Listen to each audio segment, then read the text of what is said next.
अस्सलाम स्टूडेंट। तो आज हम मेमोग्राफी चैप्टर स्टार्ट करेंगे, ठीक है। तो चलो स्टार्ट करते हैं। मेमोग्राफी क्या है? मेमोग्राफ एक एक्सरे एग्जामिनेशन है या रेडियोलॉजिकल एग्जामिनेशन है, जिसमें हम क्या स्टडी करते हैं? ब्रेस्ट को स्टडी करते हैं। किस लिए? डायग्नोसिस के लिए, ठीक है स्टूडेंट्स। मेमोग्राफी के लिए इसलिए डेवलप किया गया क्योंकि जो मेमोग्राफी जो कि ब्रेस्ट कैंसर बहुत ज़्यादा हो गया था स्टूडेंट। औरतों में ज़्यादा पाए जाने वाले कैंसर जो है ना, वो ब्रेस्ट कैंसर होता है स्टूडेंट जो है ना, हर 8 औरतों में एक औरत को ब्रेस्ट कैंसर होता था। अगर इसे डिटेक्ट किया जा सकता तो डेथ रेट इसका कम हो जाता था स्टूडेंट। कुछ फैक्टर ऐसे हैं जो ब्रेस्ट कैंसर को काज करता है, अब वो बताता हूँ। एक है एज फैक्टर। जब एज बढ़ता है तो रिस्क है कि ब्रेस्ट कैंसर हो जाए। फैमिली हिस्ट्री भी, अगर फैमिली हिस्ट्री में किसी को कैंसर था, मतलब माँ बहन, तो उससे भी रिस्क होता है कि कैंसर हो जाता है। जेनेटिक्स, अगर बॉडी में BRCA1 और BRCA2 जीन हो तो रिस्क है कि ब्रेस्ट कैंसर हो जाए। दूसरा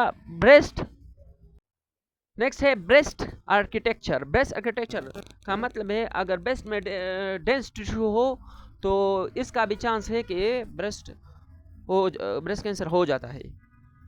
मेंस्ट्रुएशन में जो मतलब है अगर पीरियड 12 साल से पहले हो जाए तो रिस्क होता है कि इस पेशेंट को ब्रेस्ट कैंसर हो जाए।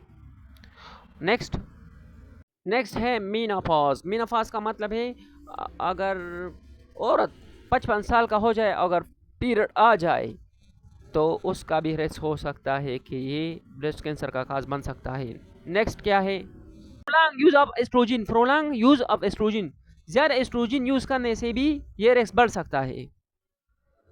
और एक ये भी फैक्टर है कि लेट एज बर्थ, जब बच्चा हो लेट एज में हो जाए तो उससे भी रिस्क बढ़ सकता है। और बच्चा बिल्कुल हो ना जाए तो उससे भी रिस्क बढ़ सकता है। एजुकेशन नेक्स्ट फैक्टर है, ठीक है स्टूडेंट्स।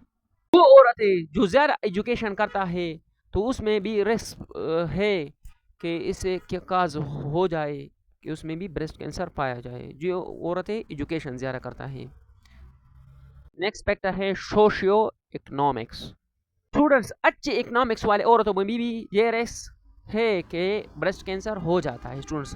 तो अब हम नेक्स्ट पार्ट पढ़ते हैं। अब स्टूडेंट्स आप सॉफ्ट टिश्यू रेडियोग्राफी को देखो। सॉफ्ट टिश्यू रेडियोग्राफी हमें क्या बताता है कि हम सॉफ्ट टिश्यू जब चेक करते हैं आम एक्सरे में, तो आम एक्सरे में हम ये नहीं चेकते, उसके लिए स्पेशल एक्सरे होते हैं। वो क्या होता है? सॉफ्ट टिश्यू रेडियोग्राफी होना चाहिए, उसमें सिर्फ मसल और फैट्स दिखते हैं। फैट्स मतलब सॉफ्ट टिश्यू, ठीक है। मसल और फैट्स का डेंसिटी जो होता है ना, वो सेम होता है, तो इसके लिए इसका डिफरेंस होना मुश्किल होता है।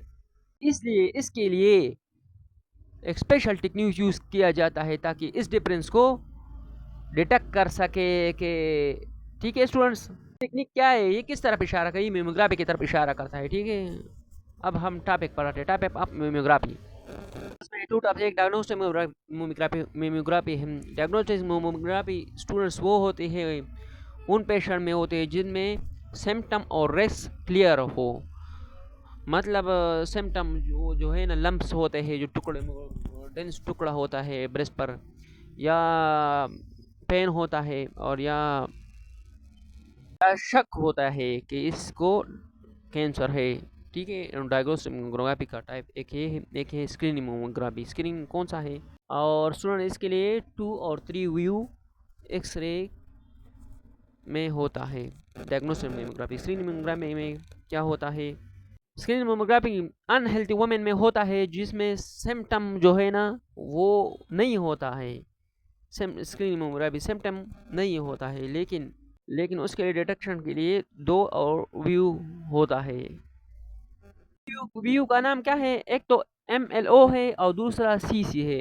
MLO मीडियल लेटरल ओब्लिक और CC क्रैनियल कॉर्डल, ठीक है। MLO का मतलब है लेटरल से, मतलब जो होता है ना, MLO का लेटरल से लिया जाता है, डायग्राम में है, ठीक है। और CC जो है ना वो इस तरह पोजीशन है कि ये जो है ना टॉप से लेकर बॉटम तक जो होता है इस तरह व्यू लेता है। और स्क्रीनिंग मेमोग्राफी उन औरतों के लिए की जाती है जो 50 साल से ज़्यादा हो, क्योंकि उसमें रिस्क ज़्यादा होता है ताकि डेथ रेट कम हो जाता है। ठीक है स्टूडेंट्स, तो डायग्राम में एमएलओ वीओ सीसी वीओ दिखा रहा है। एमएलओ जो है ना ब्रेस्ट के लेटरल व्यू दिखा रहा है, और सीसी जो है ना top to bottom video view दिखा रहा है इमेज में। देखो अब हम ब्रेस्ट एनाटॉमी पढ़ते हैं। ठीक है स्टूडेंट्स ब्रेस्ट की टिश्यू और उसकी स्ट्रक्चर के खसूसियात की वजह से ब्रेस्ट का इमेजिंग लेना बहुत मुश्किल होता है। और स्टूडेंट्स जो वमेन यंग होता है तो उसका जो टिश्यू होता है वो डेंस होता है, किसकी वजह से? ग्लैंडुलर टिश्यू की वजह से। इसलिए जो यंग वमेन है उसका इमेज लेना आसान होता है। और जो औरतें बूढ़ी हैं मतलब ओल्ड हैं, ओल्ड एज में है, उसमें फैट्स बहुत ज़्यादा होते हैं, इसलिए उसका इमेजिंग लेना बहुत मुश्किल होता है as compare to young women. Normal जो ब्रेस्ट की एनाटॉमी है वो 3 टिश्यू से बनती है। उसका नाम क्या है? एक तो फाइब्रस टिश्यू है, फाइबरस ग्लैंडुलर और कनेक्टिव टिश्यू होता है। ठीक है स्टूडेंट्स, और इस 3 टिश्यू से सराउंडिंग एक लेयर होता है, पेट लेयर सराउंडिंग होता है। ठीक है स्टूडेंट्स, एक्सरे इमेज में स्टूडेंट्स जो ग्लैंडुलर टिश्यू होता है या कनेक्टिव टिश्यू होता है वो ब्राइट नज़र आता है, क्योंकि ये डेंस होता है और ऑप्टिकल डेंसिटी इसकी हाई होती है। ठीक है स्टूडेंट पोस्ट मोनोपॉज के बाद मतलब मोनोपॉज के बाद जो प्रेस होता है ब्रेस्ट के जो फाइब्रस और ग्लैंडुलर टिश्यू होता है वो कम हो जाते हैं और पेट्स बढ़ जाता है। ठीक है स्टूडेंट्स, इसलिए स्टूडेंट्स जो पेट्स होते हैं वो एक्सरे में डेंस नज़र कम आता है, फेट्स नज़र कम आते हैं डेंस। ठीक है, तो उसके लिए एक्सपोजर जो है कम ज़रूरी होता है, बहुत ज़्यादा एक्सपोजर ज़रूरी नहीं होता है। ठीक है स्टूडेंट्स, कैंसर के लिए जो सेंसिटिव टिश्यू है इन ब्रेस्ट में वो कौन सा है? ग्लैंडुलर टिश्यू जो है वो बहुत सेंसिटिव है कैंसर के लिए। ठीक है, रेडिएशन के लिए जब रेडिएशन पर पड़ते हैं तो वो बहुत ज़्यादा सेंसिटिव हो जाती हैं।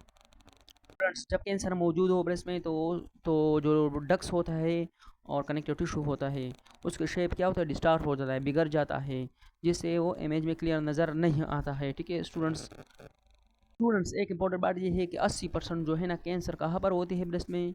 ये जो है ना डक्स में होती है, डक्स। ठीक है, और उसके साथ जो है माइक्रो कैल्सिफिकेशन भी होते हैं, मतलब कैल्शियम डिपॉजिट होता है उसके साथ। स्टूडेंट्स एक बात ये है कि जो ब्रेस्ट के टिश्यू होता है और एटॉमिक नंबर जो है ना एक दूसरे से इतने मिलता जुलता है कि नॉर्मल एक्सरे कन्वेंशनल एक्सरे में ये जो है ना डिटेक्ट करना बहुत मुश्किल होता है, क्लियर डिफरेंस नज़र नहीं आता। स्टूडेंट्स मेमोग्राफी के लिए लो की फी टेक्निक यूज़ होती है। ठीक है, जिसमें स्टूडेंट ग्राफी का इमेज क्लियर आता है लो की वी। जब स्टूडेंट्स हम की फी को कम करता है तो क्या हो जाते हैं? पेनिट्रेटिंग पावर कम हो जाती है, इसलिए हम क्या करते हैं? एमए को इंक्रीज़ करता है। ठीक है स्टूडेंट्स, क्लियर? मेमोग्राफी के लिए जो ना की वी जो होता है 23 to 28 की वी होता है, और जब हम की वी नॉर्मल में हाई डोज पर रखें और हाई की वी बी की वी में रखें तो पुअर इमेज क्वालिटी रहते हैं। तो ये हमें क्या बताता है? जब हम ये दोनों कंपेयर करें तो हमें ये डिफरेंस बैलेंस कर सकता है। ठीक है स्टूडेंट्स, तो हमने क्या पढ़ा? ब्रेस्ट एनाटॉमी भी पढ़ ली है। ठीक है स्टूडेंट्स, इमेज में देखो अब हम पढ़ेंगे इमेजिंग सिस्टम ऑफ मेमोग्राफी। तो छोड़े पत्र हैं मॉडर्न जो मशीन बना है मेमोग्राफी के लिए और स्पेशली ब्रेस्ट के लिए बना है। ठीक है स्टूडेंट्स, पहला पॉइंट तो ये हो गया। स्टूडेंट जो मेमोग्राफी की मशीन में एक्सरे ट्यूब होता है वो किस पर मुश्तमिल होते हैं? टंगस्टन, मोलिब्डेनम और rhodium as a target use होता है। ठीक है स्टूडेंट्स आप टिश्यू को क्लियर दिखाने के लिए लो की वी टेक्निक यूज़ करना चाहिए।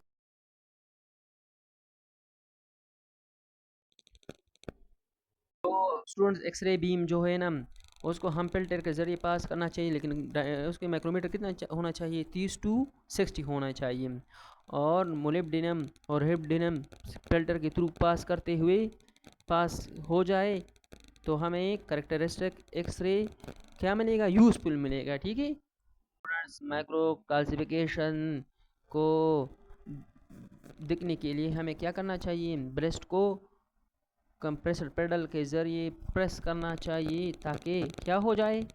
इमेज ज़्यादा शार्प आ जाए। लेकिन स्टूडेंट्स इसमें स्मॉल फोकल स्पॉट यूज़ होता है। अगर इसमें हम मूविंग ग्रेड या screen film sorry signal emulsion screen film use करें तो इससे भी ज़्यादा क्लियरिटी हो जाती है। और स्टूडेंट्स, मेमोग्राफी मशीन में एक एईसी डिवाइस होता है जो क्या करता है, डिफरेंट ब्रेस्ट टिश्यू जो होता है उसके लिए जो एक्सपोजर है वो ऑटोमेटिक वो एडजस्ट करता है। ठीक है स्टूडेंट्स, हम पढ़ते हैं इमेज रिसेप्टर फॉर मेमोग्राफी, तो उसमें 4 type of image receptor use होता है। वो कौन से हैं students? Direct exposure film, X ray radiography, xeroradiography, screen film, digital dye और डिजिटल